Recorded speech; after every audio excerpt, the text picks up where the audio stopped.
the students at Mount Vernon High School? Okay. If you're really interested, or at least like want to learn more about software engineering, there's a bunch of YouTube videos where people give like free tutorials about how to learn a certain programming language.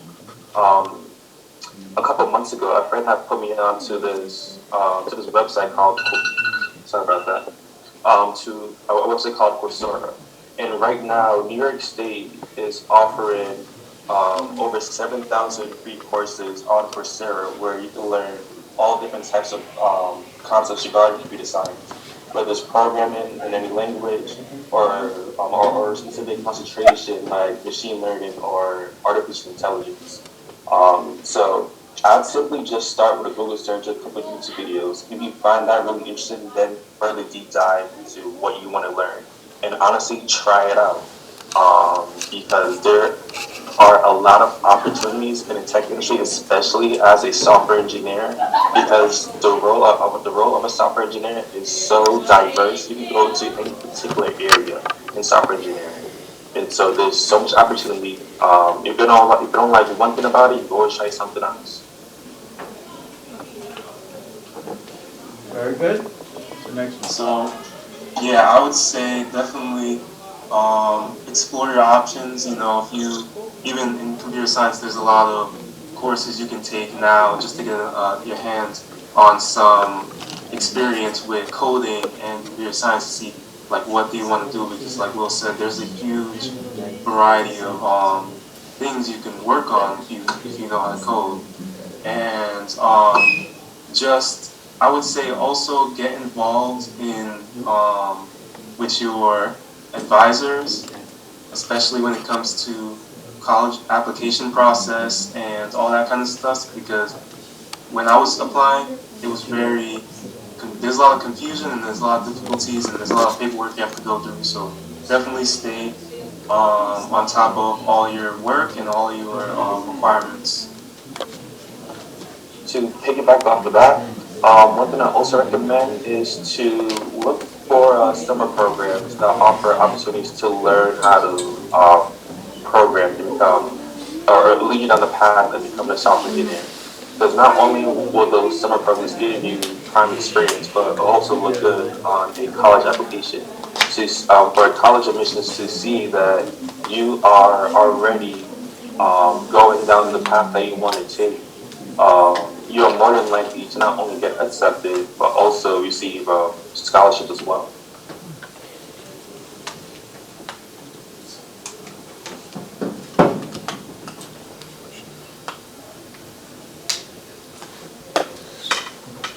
How did Mount Vernon High School help you to achieve your goals? Okay, I can answer that. Um, Mount Vernon High School opened my eyes to computer science.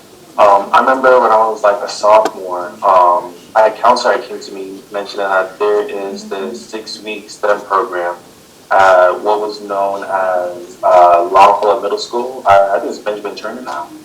And when I did a 6 month in that program, I was taught how to build and program robots, make all different types of programs in Python, and I thought that was really interesting.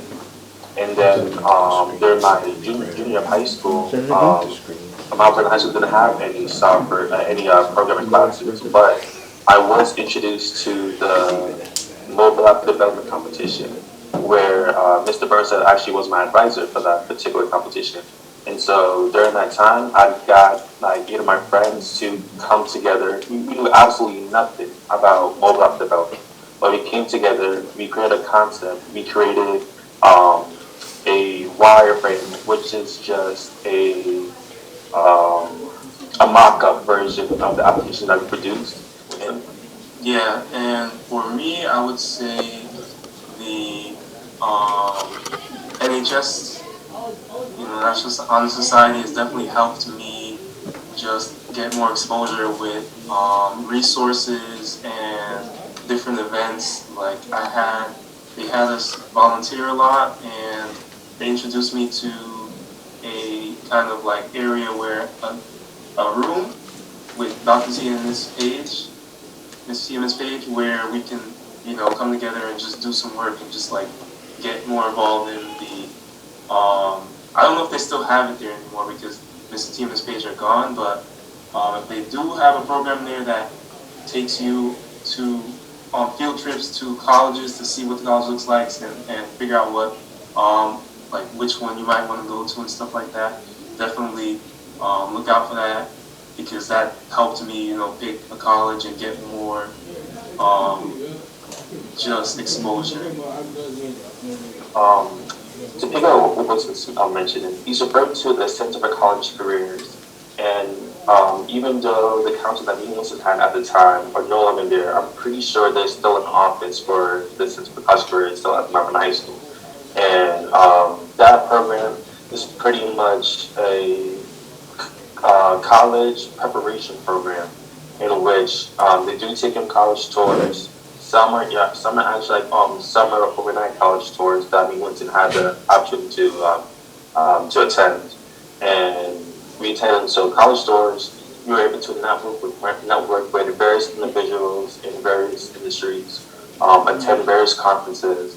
So it's definitely a great opportunity to explore the world outside of Mount Vernon, to meet people outside of Mount Vernon, to create opportunities for yourself. What were some of the challenges that you faced and how did you deal with them?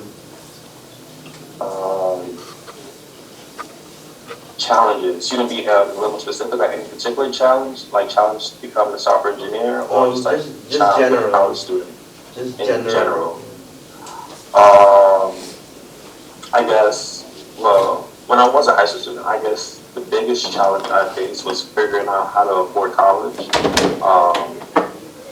When I was like a senior in high school, I gained acceptance to the University of Buffalo, I think around like November of 2016, because I was class representative. So literally after I submitted my last application and got accepted into the University of Buffalo, literally the next day was just me scouring the internet for numerous scholarships. And what I mean by that is like every single day, after sometime in November, I was probably up all night to like 1 a.m., 2 a.m., searching scholarships, writing essays, writing drafts. Each scholarship essay that I wrote, I had it proofread by 3 or 4 different individuals until I knew it was perfect. And once I created that perfect essay, 20 scholarships in total. And so, like, that was probably my biggest challenge, just trying to figure out how to afford school. And by the time I graduated, I had won about, I think, $70,000 in scholarship money. And so, affording school at that point wasn't difficult at all. It wasn't a problem at all. Miss, you want to answer? Yeah, so similar to Will, I had to find funding for college, and I didn't apply to as many scholarships, but I still applied to like a decent amount, probably in the 20s, 30s, and got some pretty good ones that helped out. I also got into the EOP program, so if you really are struggling and you think you're like you're able to get into the EOP program, that's a good resource because it provides funding. They have tutors, they have other resources that will just help you get through college. And throughout college, I've used a lot of their resources, and it's helped me like get even more scholarships while I was in college and meet more people and everything like that. So I would say definitely look out for EOP program or any especially when you get to college. Again, the summer programs, like me and Will did summer programs. I did the LSAMP and he did the C-STEP program. So that's one way to get funding once you get into college and stuff like that. Winston, can you explain what EOP is? Okay, so EOP is the Educational Opportunity Program, which is basically for people who are financially unable to pay for college. So like my mom has 5 kids, so there's a lot of mouths to feed in here. So it's just not a lot of money to go around to pay for thousands of dollars to college. And the application process, when you're doing it, you can select that on the FAFSA. So when you're going through the FAFSA, make sure you look to see if that's an option. I think it's on the FAFSA or it's on the, when you're doing the college application app. I think it's either on one of them, but make sure you look for that because it's just a button you click and you say you want to apply to EOP. If you don't get in the EOP, you can still get into the regular school. But if you do, then it's a great program. They give you money every year to pay for a portion, like they'll pay for a portion of your school. And mine, they also gave us a little stipend amount so that we can buy books and other supplies that we might need. So that was good. They gave us book bags. You know, I didn't have a new book bag. They gave me a new book bag. And they also had tutors. So when I started college, as soon as the first week came, I got a tutor for like almost all my classes, like Calc 3, Calc 2, Physics, my CS classes, I got a tutor for it, even though like, cause I don't want to, it's going to get tough. And if you have someone from the beginning that's helping you, then it makes it a lot easier. Yeah. Just to piggyback off what Winston said, especially when you're going into the engineering field, you want to get a tutor for all of your math and science courses. I kid you not, these classes are difficult. They are fast paced. Like Winston recalled me just having mental breakdowns every now and then, trying to get my work done, or staying up like 3 a.m. trying to get my assignments done because these classes were just they were not it. But I had the passion to pursue an engineering degree so badly that I committed, and thank God I graduated because by the time I think junior year hit, and me and Winston were probably taking the hardest math class we ever took it, which was probability theory. Oh my God, I cried. I cried so much, but I made it through. I made it through. So definitely get those tutors signed up as soon as possible because engineering is not an easy degree to obtain. But if you can obtain it, the opportunities for the career in your field are endless. Like till this day, even though I have a full-time job, literally last week I was getting recruiters from Google, Netflix, Amazon, reaching out to me for new job opportunities, and I'm like, I'm good right now. Try me next year. I'm good right now. Where do you see yourself in the next 5 years? In the next 5 years. So right now I'm in between the decision of applying for grad school. But I do want to have my master's degree within the next 5 years. I do see myself having at least 2 or 3 promotions. So right now, since I'm starting as a entry level software engineer, I see myself being at least a senior manager or a senior software engineer within the next 5 years or so. And I also see myself probably at a new job because being as a software engineer, there's so many job opportunities that it is okay to change a job every 2 or 3 years or so. Not every It's not common for the average opportunity to stay at that one particular company forever. Um, because there's always new opportunities out there, new opportunities for growth. So I definitely see myself probably in a new career, maybe change my job at least 3 times by the time 5 years come around. 3 times though? Hey man, like I said, Google's reaching out to me. Okay. Google. Yeah, so for me in 5 years, because I just started working this year. I think I'm gonna be at the same job for the next 5 years. Like, I already have I already have my master's degree, so I'm not, working on that or anything. Um, I'm gonna try to get into real estate in the next 5 years, especially when I move to where I'm gonna be relocated to. I definitely want to get into real estate. I want to get into savings and investing and stuff like that. So the next 5 years are undecided, but I have a lot of stuff in the works and stuff I'm trying to work on. So Winston, you already have your master's, right? So how were you able to do that? Can you just talk a little about that? Yeah, so when you guys go to college, try to find the programs that they have. Like I was in the what's it called? The BSMS program. So halfway through my computer science degree, I applied for the BSMS program, which would allow me to take a fast track into getting my master's in only one extra year. So instead of graduating with a bachelor's and then going in and applying for like a graduate school, I can just jump straight into it.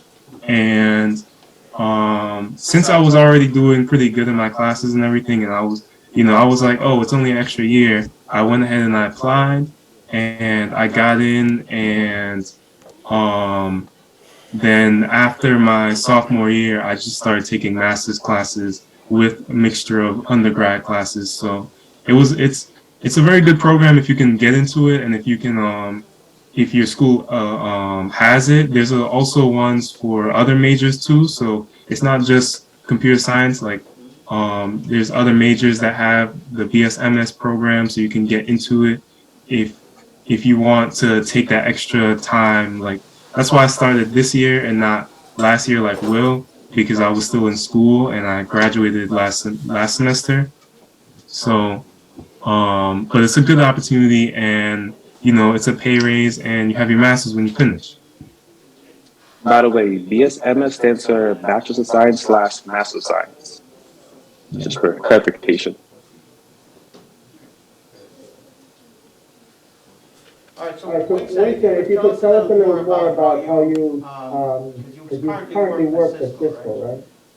Yeah. You did an internship for them. Can you tell us how you were able to maneuver yourself to that particular position? Yeah, so it was a couple of things. There's the NSBE program, National Society for Black Engineers, which is a club at our school that, as a black engineer, you can go to that club and get talk to companies, get resources, get help with your resume, just try to prepare you for getting a job and, being successful. So at that program, they have a yearly um, conference, and it actually just passed last weekend. It was last weekend, and it Yep. was in California. But the year that I went, it was in Michigan. Michigan, Detroit, It was in Michigan. Michigan, and in Michigan, me and Will went. We tried. There was long lines. There's a lot of people there because there's a lot of black engineers. So there's a lot of people there. But you go in there, you get your resume done before you go, and you get dressed up in a suit, and you go interview with these companies. Like it can be that quick. Like you just go in there, you're on the line, they like you, and they give you an interview that same moment. Or like if you're prepared, you have interviews lined up before you get there. You apply early and you go there and you apply and you get an interview when you're there. But for me, when I first went there, I wasn't that prepared, and I only got like 2 interviews, and it didn't go well. Like they already filled the position, so it was just not much. But I did talk to Cisco's representatives, and they gave me, like, I filled out their forms and gave them my information. So they emailed me, like, one of the first people they emailed in the group. I applied. The interview process was it was a 3 interview. It had 3 interviews. So the first interview was just why do you want to work for Cisco, and like some background on myself. So when I told them that I was actually in Mr. Burnside's class and I did some of Cisco's courses, they were like, oh wow, and that kind of gave me like a good rapport with the interviewer, and she liked me, so she moved me on to the second part of the interview. In the second part, it was another kind of talk, but they were more like explaining what I would do at Cisco and if I had any questions. So when you have an interview, make sure you have questions, at least 1 or 2 questions lined up. So, when they ask you if you have any questions, just ask them, like, what's the company culture? Or what's the like how is it to get promoted or move up in throughout the company and exposure and everything. Like just have questions like that to show that you're interested, and if they like you, like then you're showing you're interested, then they're going to move you on to the third and the final round, which is what happened. And in the third round, it was supposed to be a technical interview, so they were supposed to ask me, coding questions, but like the thing about it is a lot of interviews are how you interact and how you like how sociable you are. So me and the third guy, we really just kind of like cracked jokes the whole time and talked about my school life and like, oh, I had a good GPA. He's like, how'd you do that? So I told him about, like how I'm maintaining my GPA and how I'm like just focused and everything. And he could just tell, like I was a good sociable person that, was focused and willing to do work. So, he didn't even, he literally was like, I was like, oh, aren't you gonna ask me any, coding questions? He's like, oh man, I know you're good. Like I can tell. So like sometimes, especially my other friend, he had an interview and he got offered just because he didn't have the one thing that they were looking for, but he had the skills to communicate. So if you have the skills to communicate, you can get those kind of offers. And when you get in there, they'll most of the time they'll train you anyway. So it's like it's not too big a deal if you don't know everything, as long as you're not like as long as you know something and you have the communication skills. To piggyback up what Winston said, communication skills are everything. When me and Winston went to the same conference, I was able to like with that two interviews. I had two interviews, even though Winston wasn't able to get a job opportunity because they had very random positions. I was able to get both job offers from both interviews that I went to, and that was simply because I had great communication skills. I had two offers, one from Ford Motor Company, and the other one is from Medtronic, which is like the number one medical tech company in the world right now. And so I remember when I was on the line to speak with Ford, I literally had no idea what Ford did as a company. Like all I knew was that they made cars. That's all I knew. I did no research or whatever, right? But me and myself, I have a car, and I try to think like, how do I interact in my car with technology? It's like, oh, I connect my phone to my car via Bluetooth. And so, like in my head, I was like, okay, this is what I'll tell them. I would say, like, when they ask me why I want to work out Ford, I will say this: I am interested in how mobile devices can communicate with motor vehicles, and I want to get more experience within the integration. I literally said that word for word, and when I say this lady's jaw just dropped, she's like, "I have a guy that does that." And I was like, "Okay." So communication is everything. If you can communicate and express interest in what you want to learn in a great way, they will believe in you. They will most definitely believe in you. Because if that lady knew I knew none of my Ford besides my phone to play music to my car, she was like she would not have given an opportunity and not given a job offer. And so definitely build your communication skills, because even if you lack the technical skills to do a particular task, if you can communicate well and let them know that you can learn anything, they will most definitely give you a job opportunity.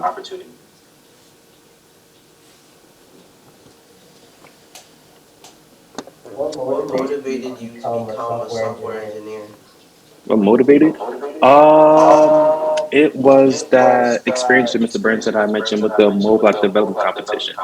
The particular competition, the focus of the competition was to develop a mobile application that can assist the lives of senior citizens because, as we all know, older individuals about the age 55 and older have a difficult time with using technology. Not only that, they're scared of it because there's so many scams, so many hackers, and that if an elder person just happened to press the wrong link, they will lose all the information. And so like the whole competition or all the competitors were tasked with building an application that can help senior citizens with technology. And so me and my friends, we built this mobile app in which it had, I think, 6 features. You can shop online, read online articles, play mind strengthening games, be create a list of your top 10 most recent contacts, and also either contact 911 or your caregiver at an instant of a button. Super simple. Just press one button. You can either contact your caregiver or 911 in case of an emergency. And so within the competition, we have placed third place. Like we were like what, 11th graders, like 15, 16 years old. We had placed third place out of 250 high school and college students. And because I had the biggest role in actually developing the application, I realized that if I put my mind to something, I can get it done. And I really enjoy creating the impact for other people. And so like that's what really motivated me to become a software engineer, to like change the world, to create an impact and have a difference in someone's life. Yeah, so for me, it was, I always had an interest in tech. Like I would mess with my computer and, download stuff from, Pirate Bay illegally. I was doing a lot of stuff on my computer that would mess up my computer, so I had to fix a lot, right? And when it came time to pick a college, like I also was in a mobile app competition, not the same one Will was in, but like the next year, and I had to learn how to code. And when I was taking this, I was on Code HS. So you can take Code HS now if you want to get some experience with coding. I was on Code HS, and the stuff that I was learning was really hard. But whenever I figured it out, like I felt really good. I was like, this is good. Like I can do this. I can do anything with this. So when it came time to pick a major to go to college for, computer science was my top choice. Like that's what I wanted to. I like to work on problems like that. They're difficult, but you can build anything with software. So that's kind of my story. Why I chose it.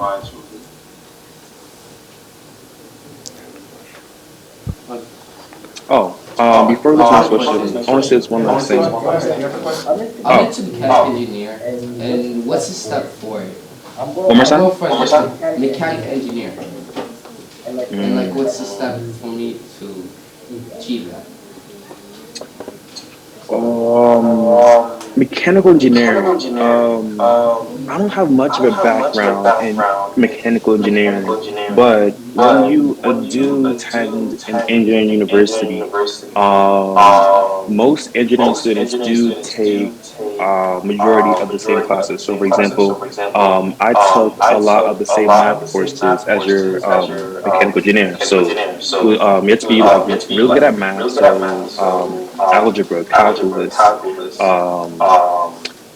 Winston, what's that one math class you took instead of taking an easy science class? Remember that class? Physics? No, not well. Yeah, it's like physics, but not physics. It wasn't Calc 3. What was your third math class you took? No, it was Calc 3. You took Calc 3? Yeah, I took Calc 3. Oh, okay. I'm thinking of another math class, but you take several different math classes, several different science classes, and I believe like a bunch of theory classes as well to understand like particular concepts regarding mechanical engineering. I wish I go in more detail, but I have no experience in mechanical engineering. Yeah. Didn't you take, so there are some classes that you can take, like, well, you took that one class on computer systems, the class where you did with the breadboards. Okay. You are referring to into the microprocessors. Yeah. So this isn't really mechanical engineering related, but more of a computer engineer, electrical engineer side of things, where you are given a mini microprocessor. A microprocessor is just pretty much like the brain of the computer, and within the scores, I was able to control. I was able to program and control all its functionalities, all of its sensors, and create like a mini computer, and also create a game on this particular little device.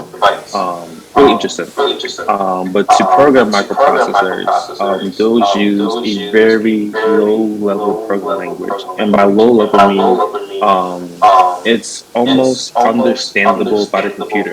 So there are programming languages that read like English that we write, and then there are programming languages that only the computer can understand. So you like like ones and zeros, binary, or what's above binary, which is the word that I am thinking of is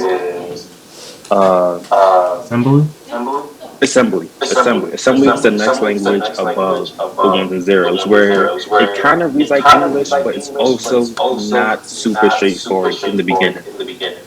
So, if you want to learn more about how the computer works, or at least how parts of the computer works, playing around with a microprocessor is a great way to understand the fundamental of how computers process information. But yeah, I'm sorry, I don't know much about mechanical engineering. I have a question too. Yeah. When you were in high school, I mean, you had a lot of options and you could have chosen anything. I mean, there's a lot of fields in engineering which you could have chosen, and well, there's a lot of things. But what in general, like, made you decide that software engineering is what you want to choose? Like, was there some sort of feeling that like, what made you make your decision? Like, was it some sort of feeling that this is what I should do, or like the passion for it?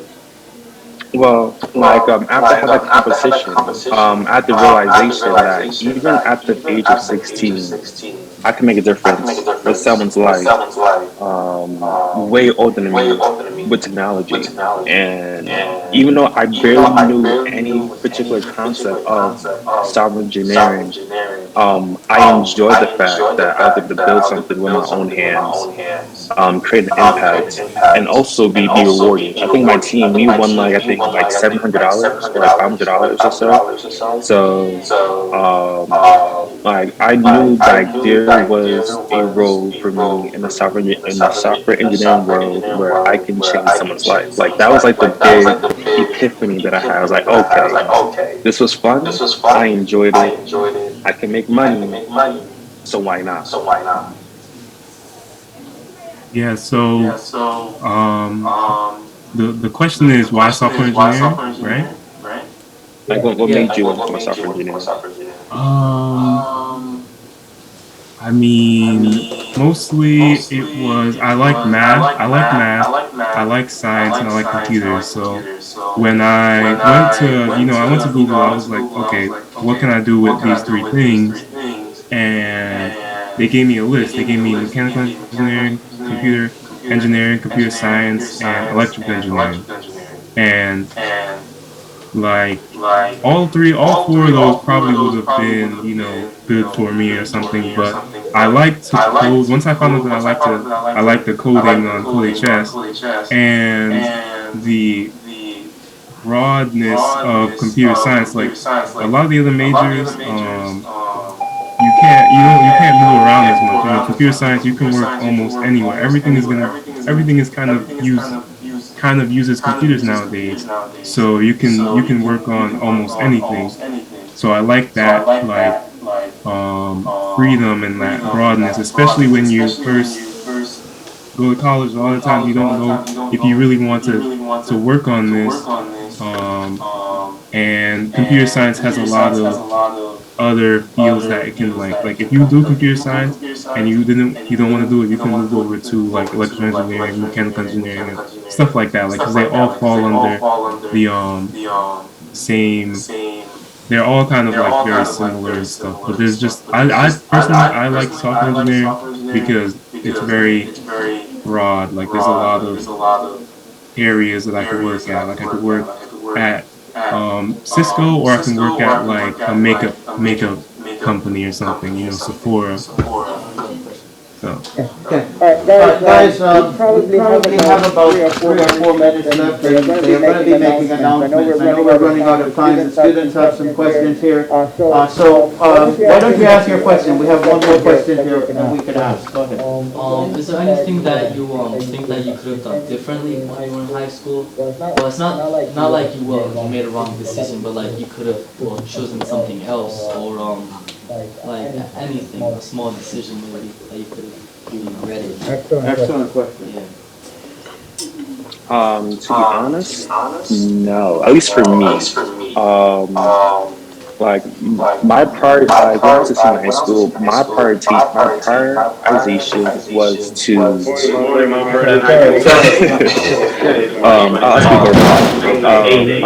prioritization was to afford college. So when I was in my senior year of college, like of high school, I had a half schedule. So like my schedule would end by like 5th period. I would have friends who like leave, go home, get food, hang out, do whatever. I stayed in school until 3 p.m. just filling out college applications, writing my essays, having it being reviewed. I would literally drive to the post office myself and mail out my scholarship applications. And so I would there's nothing I would change about my few years in high school. Yeah. Winston, you wanna say something? Okay. Yeah, I would say the same. I was on the track team, and since stuff, I kind of liked the activities that I did in high school. I would say, yeah, I don't have anything that I would change. Like, I liked a lot of the stuff I did at senior year and freshman year, and so on. Like, senior year, I only had half a day like Will, so I spent a lot of my time, applying for scholarships and also drawing. So I spent a lot of time on art and some of the other stuff that I was interested in. I would say definitely if you have time, if you can have time like half a days in your senior year, definitely, take advantage of that, do something, something that you like, or spend more time on scholarships, or, work. If you gotta work, then work. So. Actually, I want to say one last thing. If I would change anything, I wouldn't date. I would not date. That's one thing I probably would change in my high school. Like, dating, like, it's not worth your time.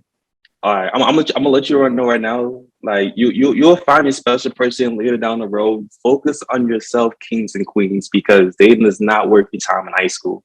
There's a person in high school, I highly doubt that you guys are gonna get married, because that really ever happens. You guys go to the same college, that really ever happens. Focus on yourself, get that money, get that bread, go to school for free, because it's totally possible, and then find your love life there. Because dating in high school is not realistic. Like, you may have that one crush, but like, listen, there'll be plenty more. I kind of agree with Will. Like, if you don't make it the top priority, especially when it comes to applying for colleges. Like, don't make it take up as much time as, applying for colleges, scholarships, making sure you're able to go to college, like, because this can really be the difference in your entire life. Like, if you go to college, it's a whole different field after you get out. Like, right now, me and Will are living completely different than I was living 4 years ago, Let them know. Let them know.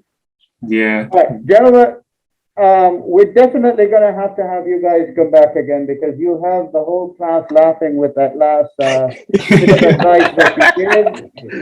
Some of the guys are laughing, some of the girls, they don't look that well. Anyway, we appreciate you guys taking the time to stop by and come and talk to the students. We're definitely gonna have to have you come back again. There are more questions that they have. But at this time, the period ends, and we always run out of time around this time. But William and Winston, we thank you so much for coming. Yeah. If you Yeah, have a couple of anytime. minutes, if you stick around, I think some of the students may still want to ask you some questions. If you Yeah, have some sure. time. Okay. Thank you. I think some of the girls, they don't look that well. They seem to- Anyway, we appreciate you guys taking the time to stop by and come and talk to the students. We're definitely going to have you come back again. There are more questions that they have, but at this time the period ends, and we always run out of time around this time. But William and Winston, we thank you so much for coming. If you have a couple of minutes, if you stick around, I think some of the students may still want to ask you some questions. Guys, besides like I know you had to like stay up to like 3 a.m. in the morning, all the studying you did, understanding the hard work. But besides that, when you get into the real world, when you're looking for a job, Did you have what? Yeah, did you have a hard time? Because at that point you have to face reality. It doesn't matter how good you are. Some people just don't understand it. So how did you help people understand of your qualifications, and how did you get through the troubles of finding a job? And sometimes you have a hard time getting a job after you get out of college, so you can have a hard time financially. So what did you guys do just to avoid that? Okay. All right, cool. So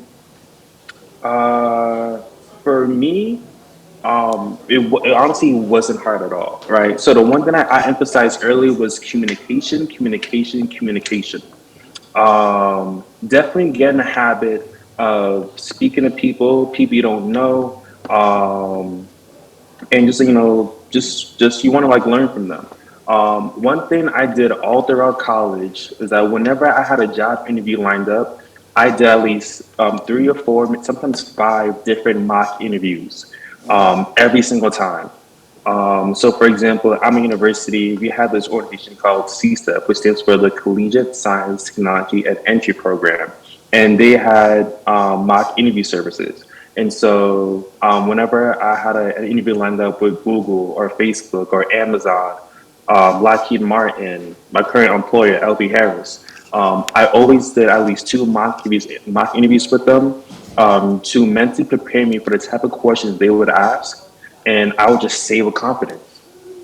Like, if anything, you have to be confident whenever you are interviewing with employers, because if they tell you're nervous, they would think that you can't do well under pressure, and you don't want them to get that feeling. So just practice. Interviewing is a skill. No matter what anybody says, it is a skill. If you can interview great, you can get any job. Like I said, when I interviewed with Ford, I knew nothing about the company. I literally said the first thing that came to mind and made it sound intelligent, and she ate it up. So, communication is key. Yeah, I agree with that. Like, Will, one thing though Will didn't mention is that he would always, you have to get used to people criticizing you and giving you, not criticizing, but giving you positive, what's it called? Like feedback, right? Because your resume, when you first get your resume and you have like almost nothing on it besides high school stuff, it's not going to look that good. You want people to look at it and help you build it and help you make sure it looks as professional as possible. Like my first resume, it was bad. And Will helped me look at it. I went to there's some resources at our school that Will told me about. You can go there and they'll review your resume, they'll interview you and stuff like that. Like, you want to get that practice in, because when you go up to the companies, you don't want to have a resume that looks bad. Like once they see your resume looks bad, they don't even, you already lost half points or something. So take that, communication skills, make sure you have interview questions, and just be somewhat prepared and but unlike Will, I didn't get an interview. I didn't get a job at the first conference. So that summer, I literally spent the summer working on my skills, working on my Python skills, applying for jobs. I applied for a lot of jobs. I got a lot of coding challenges. You can get some companies will give you coding challenges, and some companies will give you phone interviews. So make sure you know how to handle coding challenges where you have to code something and pass the test, and then also how to do a phone interview and how to do a video call interview, because it's going to be important. Like when you want to apply, there's going to be a lot of times, like me and Will got a lot of rejections, but you have to apply a lot. It's really, you can think of it like, 1 out of 100, but it's really 1 out of 1. You got it. Like just think of it as a win when you win. And definitely don't be afraid to be rejected or to get feedback on what you can improve on. To take it back up what Winston said, perseverance. Apply. Because we have our fair share of this multitude of rejections. From freshman year up until senior year, we got rejected by numerous companies. And I'm not gonna lie, some of them hurt. Some of them really hurt. Like I thought I had an amazing interview with Google, and they still said no. And I'm like, why? But you know what? On to the next one. It's just you gotta keep it pushing. I got one more question. Which colleges would you recommend for engineers? For going? Engineering? Yeah. If you want to stay local to the state, like local to New York, the top engineering schools that are public, Binghamton, Stony Brook, Buffalo, and Albany. Like Albany is still pretty new with the engineering program, so I wouldn't fully recommend that. But Binghamton is known as, I think, the poor man's Harvard, or like no, it's the Harvard of the SUNY. So it's the top school in engineering in New York.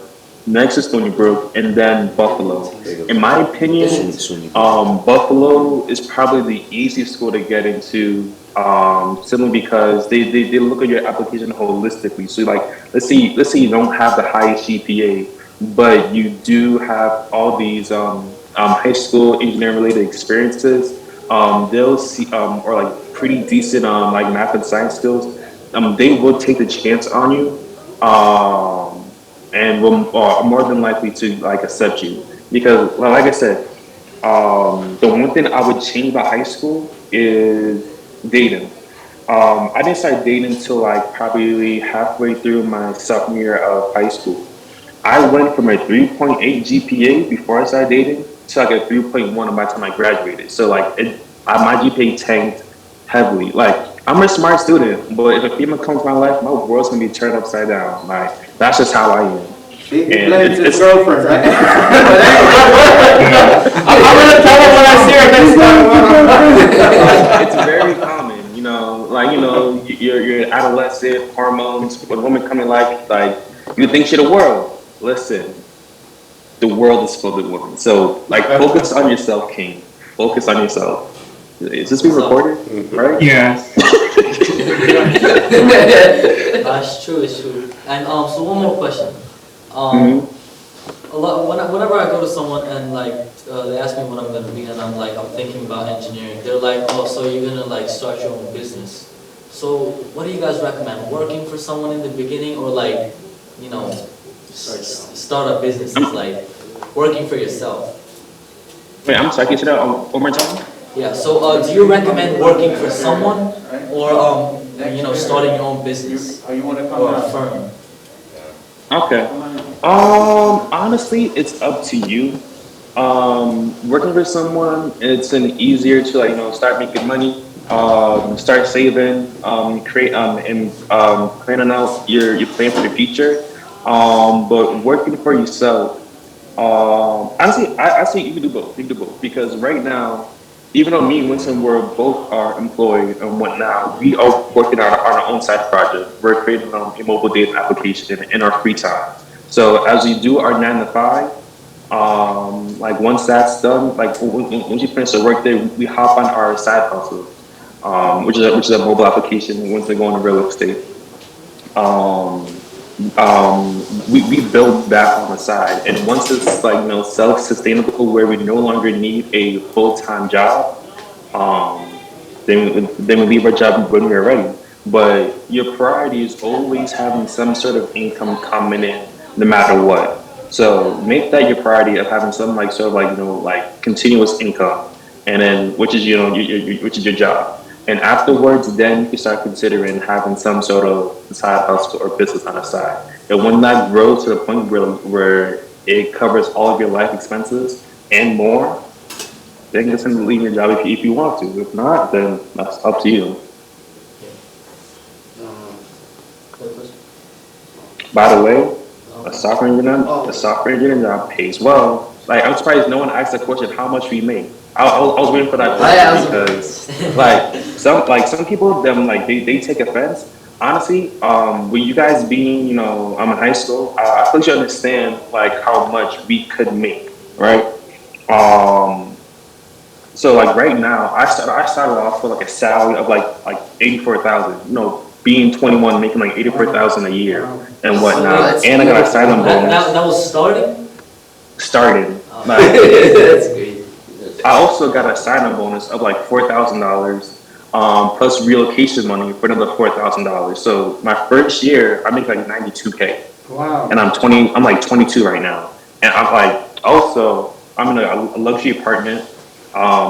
I got all my amenities. I got my pool, got my hot tub. Really I getting got a that beautiful bread, huh? apartment. You getting that bread. Like I'm living my life. Yo, me and Winston, we're taking several trips this year.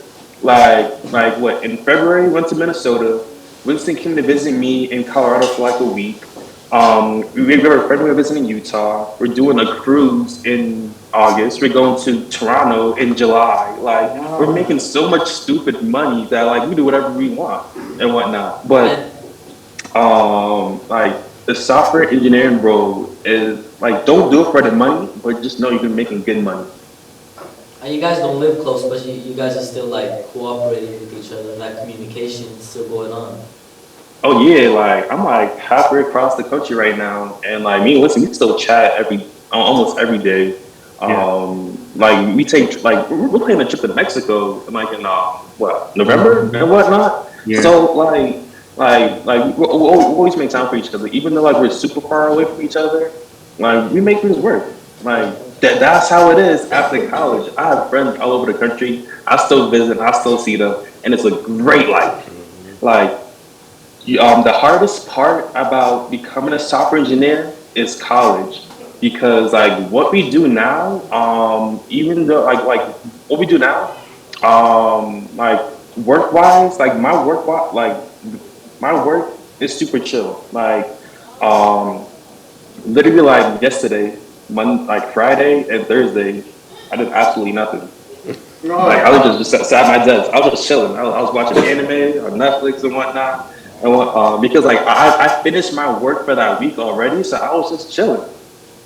So like it's super flexible. Like I have a mentor who works at Intel, and he was telling me how while he was working, he had this program like run for a couple of hours, which took a couple of hours to run, right? So while the program was running, he was go dip in a pool. Like it's like the life of a software engineer is so flexible. It's amazing.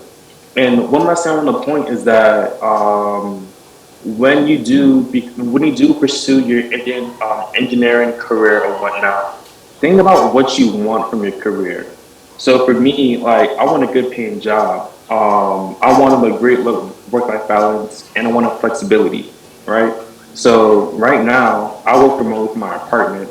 My hours are flexible. Like I don't need to be in my core work hours are like 9 to 4 and whatnot. And I mean to make sure I do at least 8 hours a day. And so like if I'm optional from 9 to 4, that leaves with like 2 hours left to work. I could do that. I could stay to work to 6, or I could leave work, come back and like and do like put in my 2 hours later throughout the day, or right I could like work 10 hours Monday through Thursday and then take Friday off because I'm still getting my 40 hours in the week. So there's a lot of flexibility in my career. I'm making good money. I work remotely, so like I can work from anywhere. Like I'm planning on taking a trip to Hawaii for a week because why not? I work remotely. You know what I'm saying? So like work-life balance to me is everything. And I'm still getting paid really well. I know people who are making like 150K, but like they're putting more than 40 hours in a week, and I'm like, you could keep that life. I'm happy. Good. That's it, yeah. That's good. That's good. Mm-hmm. You want some hot you make? Because there's like, if you think I'm a money maker, this guy's the breadwinner. Yeah. Masters though. I have a master's, so like my starting salary was 108K. Wow. Already. So especially the location I'm in, that's really good. Like that's really good.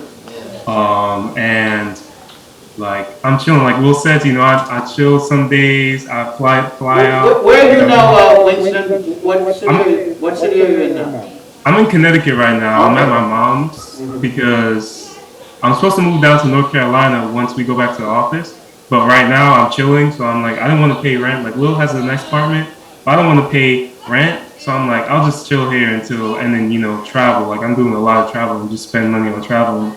But once I do start working, I'm going to be in North Carolina, Raleigh, and like Will, I'm going to have some days where I go into office and some days where I don't. Will's doing completely remote, but now okay, yeah. But since I'm moving to Raleigh, I'm going to do some days in the office, some days not, just because like one thing about like being at home all day, it kind of gets boring sometimes where you just like have nothing to do and no one's here, so like I don't know, I'd rather be in the office some days, just to get that human interaction and be around people and all that kind of stuff, So yeah, but the pay is good, especially after you get your master's. The pay is good, 100K probably minimum.